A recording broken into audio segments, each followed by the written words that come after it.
Hello, writing on the wall people. My name's Kevin Dyer. I'm a theatre writer, and we've got, I'll just get organised. I've got half an hour, haven't we, just to have a little bit of selfish writing fun. So I'm ready. I've got a cup of tea, peppermint tea. I've got a pen. I've got some old scrappy paper, because you know all those nice notebooks you get given for Christmas, the ones we never use. I never write in those. I've got an emergency banana. I've got my phone, but I've turned it off, because that's sort of the golden rule, isn't it? Turn off the internet, turn off your phone. I'm just quitting Outlook Express here. That's what I'm doing. And I've got my glasses. So today, for 28 minutes, we're going to write something. I'm going to talk a little bit about what I do. Again, I'm not going to say how you should do it or how anybody should do it. I'm just going to share what's interesting for me as a writer. I make my living as a playwright, and so I think about it, and I'm just going to share some of those thoughts. First, though, because let's look for these. Here we go. I've just pulled some play scripts off my shelf upstairs. If you get the time, I'll go and buy a play script and read it, because you learn so much, I think, just by looking at the work of other writers. Today is about location. Let's just see. I had a little rant about plays in kitchens the other day and how not very exciting they are. I think what we do is, when we find a story, we then have to say, well, where's the best place I can tell this story? Where's the best place I can show this story? And so at the top of each scene, when we write time and place, where's the best place this could happen? Where's the location that helps the action? Where's the location that is best for the characters, or most dangerous for the characters? Or sometimes the place that gives us all the atmosphere that the play requires. Anyway, here's a few. This is Intemperance by Lizzie Nunnery. Put my glasses on now. And here we are. Setting: Liverpool, 1854, Hockenall Court off Dale Street. A cellar room leading into a slum court. Because that's what her play's about, isn't it? It's about those people that live in that place. She doesn't want to take us to the drawing rooms of the rich. That's where she's going to take us. And that's what plays do, isn't it? They take us to another world.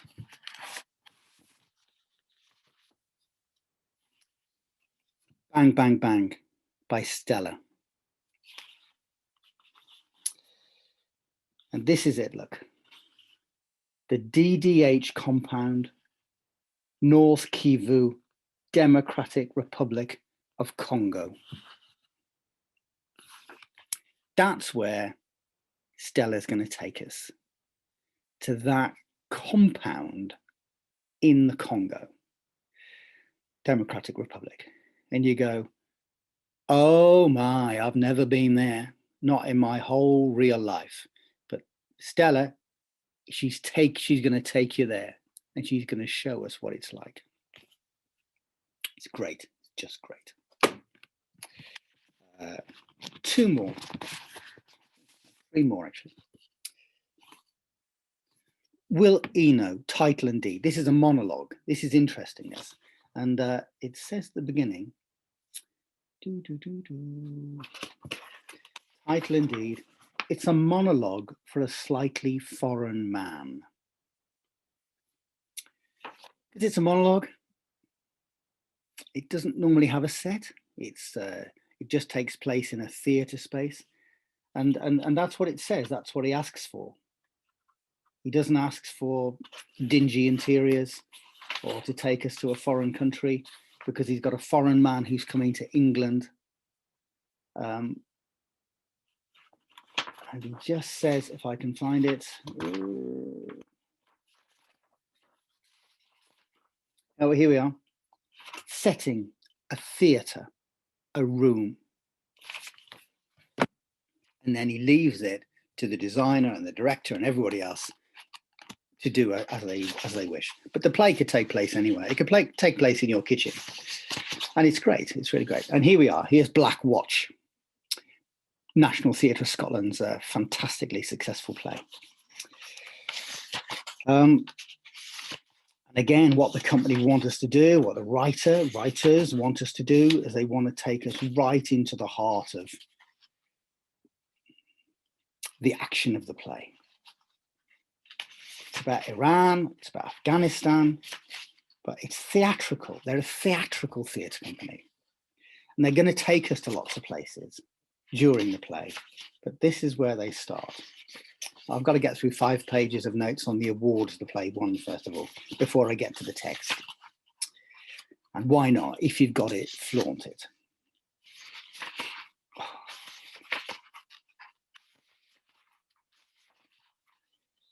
It starts off, the audience enter a large space with seating banks down either side, creating an esplanade or esplanade, flanked by 4 scaffold towers. You can tell this is a script that's based on a production rather than the other way around. But we go into Camp Dogwood, there's bagpipes, there's tattoo music blaring, there's saltire lights.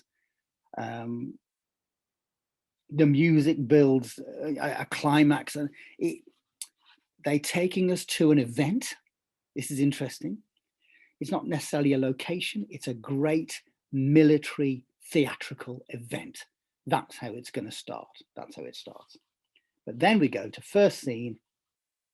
A cannon stops the music as a door to one end of the space creaks open to reveal Cammy dressed in civvies. So we've got a lot of information, and we go to a pub.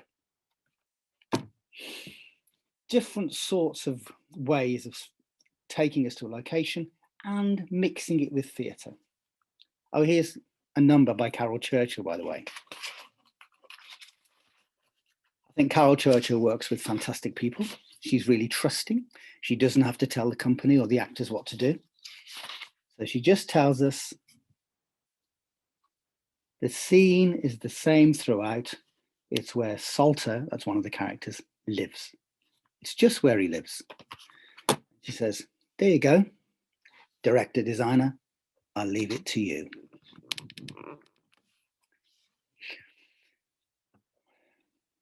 Here we are.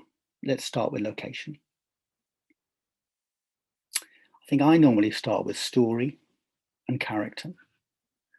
And in my head, I sort of work out where the location is. But what we're going to do now is I want you to think of a location first. Think of a location that's just bloody good for a story.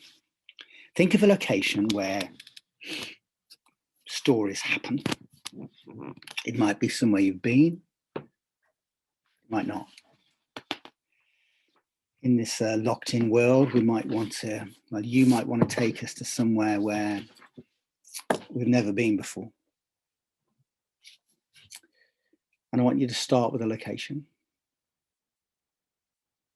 Put yourself in that place and start to imagine what could happen there. Remember, you don't want the boring locations. Let's have a rule. You're not going to have a kitchen. You're not going to be on the sofa in front of the telly. Oh, let's have 2 more, shall we? 2 more rules. You can't do New York. It's been done. You can't do London. It's been done. A lot of young writers I work with, when they make work, they set it in London because they think it's exciting. It's like this urge to run away to the big city. Let's not do that. Not London, not New York, not a kitchen, not a sofa in front of the telly. Oh God, there's a million places in the world. Small places, big places, interior, exterior. And then we're just going to write something. It's got to have a character in it, and something has to happen. Got my phone. Set my alarm for 5 minutes. See you at 9:56. Write something. I'm going to write at the top the location.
You don't have to write the whole play. We're just getting to the place, getting to the event that happens in the place. You're going to write about, I don't know, 10, 15 lines, 20 lines.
That was quick, wasn't it?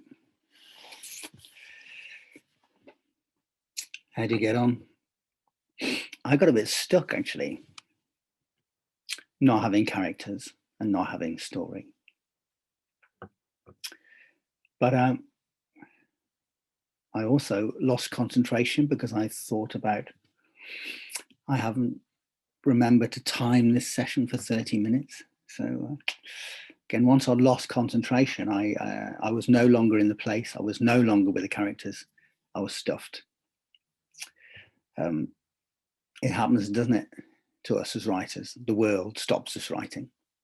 A very good writer I know, a man called John Morehouse, he said to me, he said, if I had to wait for the conditions to be right to do writing, I'd never write anything. So I remember that sometimes when I've taken my son to gym and I'm writing in a cafe in Wrexham.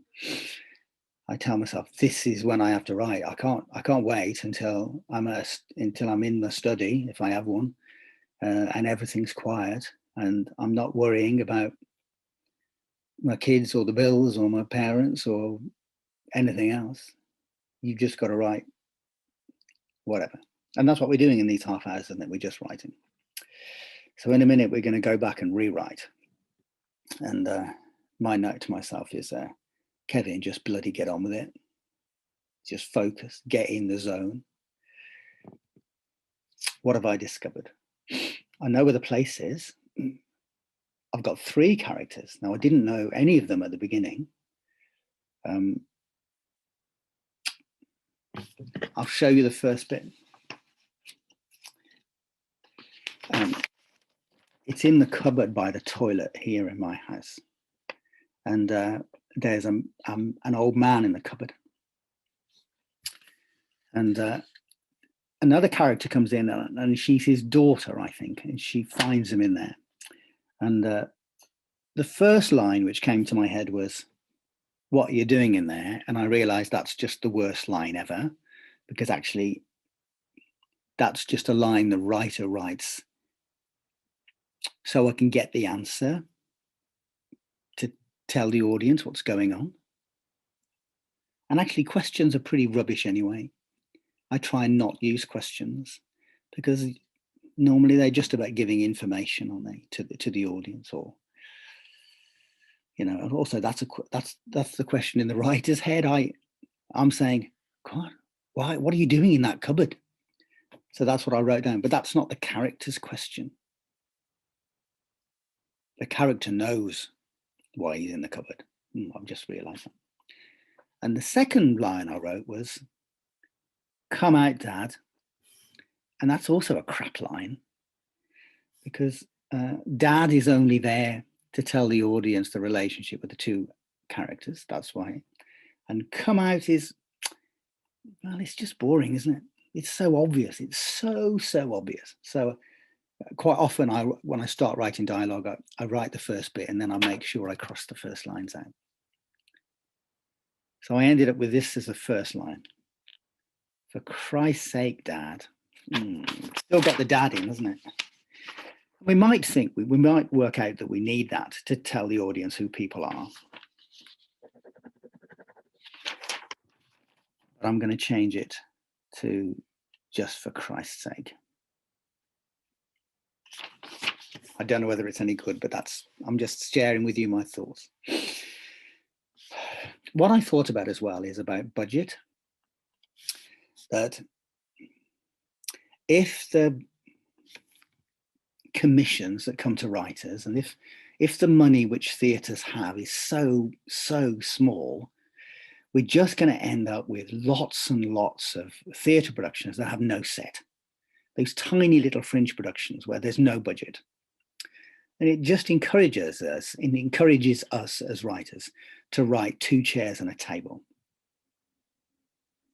because we know we can't achieve anything else. It makes us think small. So wouldn't it be great if there was always a production budget, even if there was just £1,000 or 2,000 or 3,000? Then we would start to be able to make visual theatre, and we would write visual theatre. Somewhere along the line, we have to just I think probably when somebody asks us to write a play, our first question should be, what's the budget for the set and the costumes? I'm writing a play at the moment with a group of young people, and it's about time travel, but there's no budget. And I go, well, how can I go to 1860? How can I go to 2050? How can I go to 1966 if there's no budget?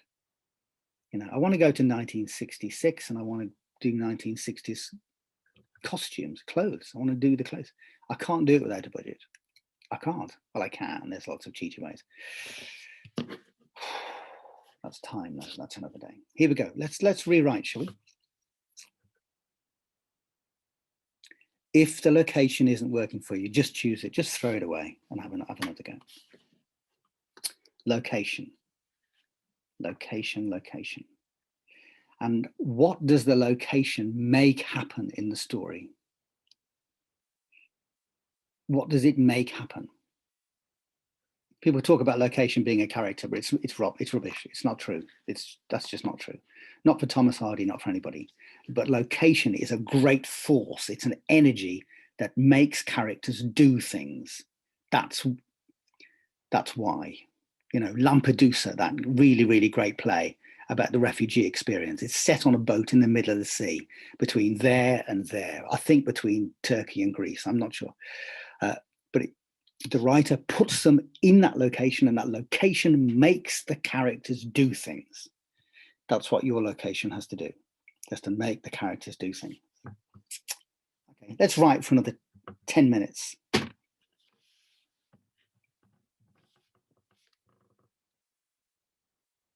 Set my alarm for 10 minutes.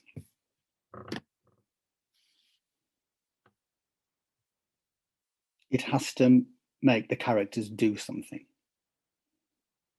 It has to not only be atmosphere, it has to put them in a situation, it has to make them feel things that makes them do things.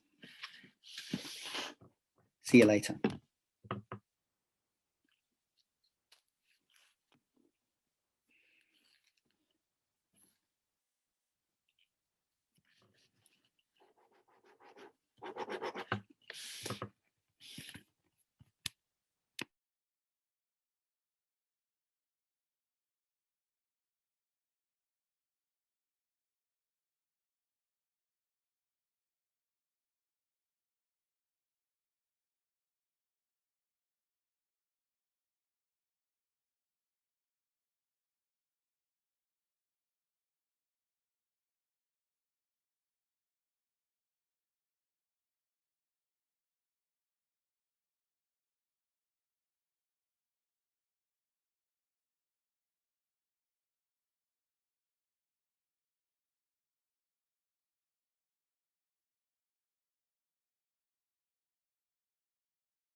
Phone has just buzzed. That's 10 minutes.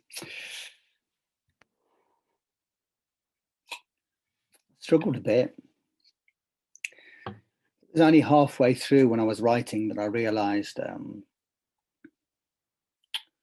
what the woman wanted was to get her dad out. That was her objective, just to get the dad out. Once I knew that, I knew that's where the scene was going to go, the play, if you like, or I think it's a little 10-minute play, really. It's going to end when dad takes his step out of the cupboard that he's put himself in. What he wants is he wants life to be like it was a week ago, when his pet dog, Mollie, when she was still alive. But he can never get that, can he? He can never get that. The thing about the play is whether she gets what she wants or not. What I'd love you to do is rewrite or finish off your writing, send it to Writing on the Wall, and we'll put it as a PS at the end of this little 30-minute thing. And make sure you write at the top the location, and we can just see what we've done. I'm just going to read mine, but I will type it up and add it on later. So it's in the cupboard by the toilet. There are two characters, a dad whose name we never find out, and his daughter. We never find out her name either. So often as writers, we write in the names of all the characters, but next time you're with your mate or with your family, we don't use people's names very often. We do at specific times, but not very often.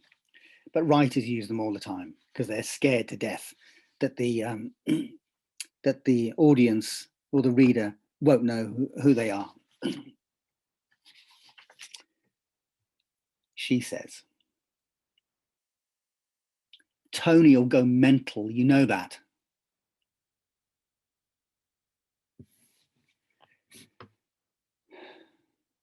For Christ's sake, Dad.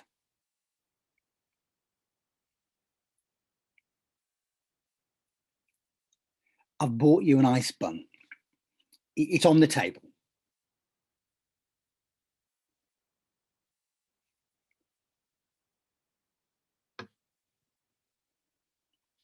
And your door was open. What's that about? She sits by him.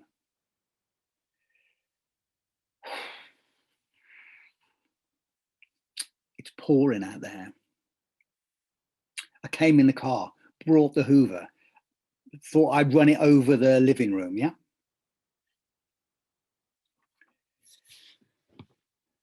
And when the rain stops, we'll sort out Mollie, shall we? Maybe put a photo of her in with her, yeah? And that toy, the monkey. And if the rain doesn't stop, well,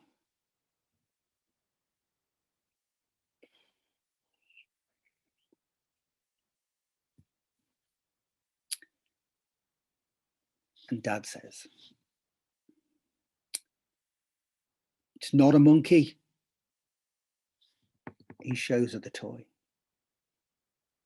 It's orange. It's an orangutan. But we've always called it monkey. You used to shout, Mollie, fetch monkey, 1,000,000 times.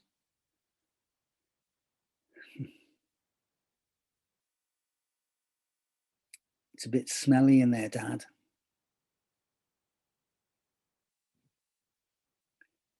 Dad says, I haven't had a shower in 5 days. I'm losing the plot, love.